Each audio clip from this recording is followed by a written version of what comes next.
This is just an open edition print of Country Bighorn that I happen to have available. I don't have one of the limited edition prints on hand, and the original was sold years ago. Um, uh, Kind of an interesting story how it was sold. I was actually doing a portrait of some children, and the grandmother came in and she said to me after a while, she said, "You know, I can't keep my eyes off of that ram." And I smiled and I said, "Well, that's good because that was the whole idea." This was a painting I did really playing with composition to uh, direct the viewer's eyes and to really create an encounter using the subtle nonverbal communication cues and other techniques, if you will, to really create a compelling painting. Um, it's pretty simple.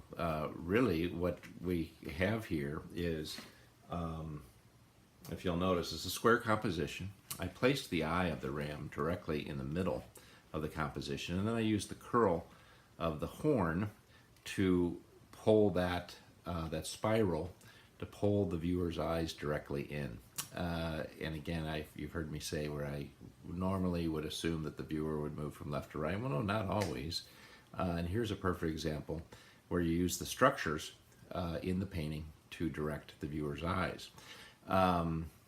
The spiral is one of the most common shapes in nature. It's how water works its way down plants that have their leaves in a spiral pattern. The nautilus shell is an example. You see the spiral all over nature. And so in this case, I was just using it, like I said, to direct the eye. So it creates a situation where once the viewer's eyes lock on the painting, they're drawn in. And like she said, I can't keep my eyes off that ram.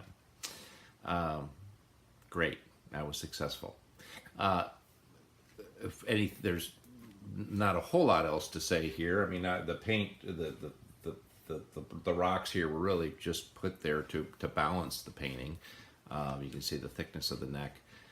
So having accomplished sort of that center objective, then of course I just had to complete a good composition. So that's the story of Country Bighorn.